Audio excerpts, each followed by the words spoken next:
সন্ধ্যা হলে বাচ্চাদের কত কত আবদার থাকে। আজকে বিকাল থেকে আমার মেয়েটা অনেক আবদার করতেছে তাকে চিকেন রোল তৈরি করে দেওয়ার জন্য।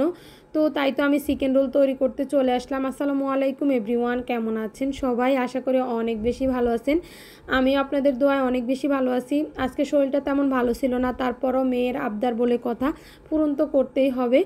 চিকেন রোল তৈরি করতে গেলে মাংসের প্রয়োজন। তো মুরগির মাংস হলে ভালো হয়, গরুর মাংস দিয়েও করা যায়।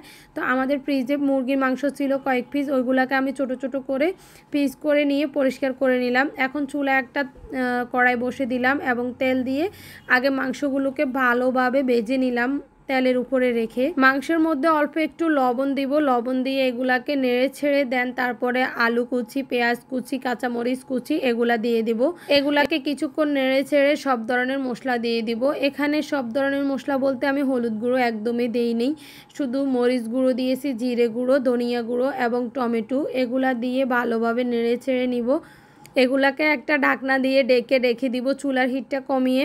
এদিকে আমি রোল তৈরি করার জন্য রুটির শেপটা তৈরি করে নিচ্ছি। রুটিটা আমি বেলে নিব না, এভাবে করব। এভাবে করলে আমার কাছে পারফেক্ট মনে হয়।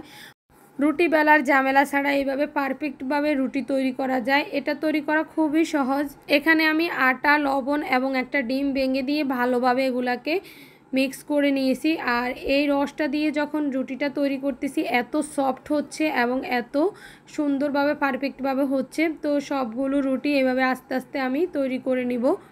রসটা একটু পাতলা রাখতে হবে যাতে রুটিটা একদম পাতলা হয়, একটু মোটা হলে খেতে ভালো লাগবে না। এটা আগে আমাদেরকে এত এত নাস্তা না দিলেও আমরা অনেক সন্তুষ্ট হয়ে যেতাম অল্প একটু নাস্তা দেখে। এখনকার বাচ্চারা অনেক ধরনের বায়না ধরে, এক এক দিন এক এক ধরনের বায়না ধরে। এই সব কিছুর মূল কারণ হচ্ছে আমি মনে করি মোবাইলে তারা অনেক অনেক আইটেমের নাস্তা দেখে আমাদেরকে আবদার করতে থাকে এটা তৈরি করে দেওয়ার জন্য, ওইটা তৈরি করে দেওয়ার জন্য। আসলে হাতে সময় তেমন থাকে না, এগুলো তৈরি করতে হলে একদম সময় নিয়ে তৈরি করতে হয়।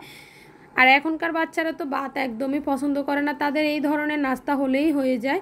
বিশেষ করে আমার মেয়েটা দেখতেছি দুপুরবেলায় ভাত খাওয়ার টাইম হলে তার কত বায়না, তার ভাত খেতে ভালো লাগে না, সে অনেক কান্নাকাটি করে, অল্প একটু ভাত খায়। কিন্তু দুপুর থেকে বিকাল গড়িয়ে গেলেই তার অনেক বায়না ধরে যায়, সে এই নাস্তা খাবে, ওই নাস্তা খাবে, কত ধরনের বায়না ধরে। তো আপনাদের বাচ্চারাও কি এরকম বায়না ধরে কিনা অবশ্যই আমাকে কমেন্টে একটু জানাবেন।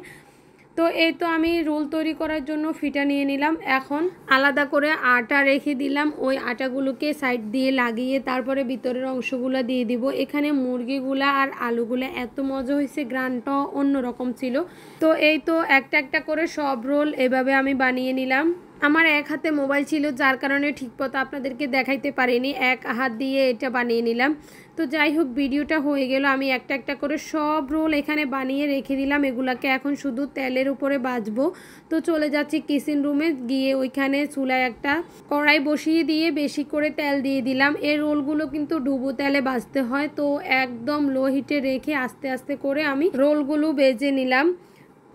রোলগুলো কিন্তু একটু গরম গরম থাকা অবস্থায় খেলে খুবই মজা লাগে, একদম মুচমুচে থাকে। একটু ঠান্ডা হয়ে গেলে আর ভালো লাগে না। তো আমি গরম গরম থাকা অবস্থায় সবাইকে ডেকে নিলাম। তো সস নিয়ে নিলাম এবং শসা কেটে নিলাম, শসা দিয়ে সস দিয়ে খেতে খুবই ভালো লাগবে। আমার আজকের ভিডিওটা এই পর্যন্তই। ভালো লাগলে সবাই লাইক কমেন্ট শেয়ার করবেন। আল্লাহ হাফেজ।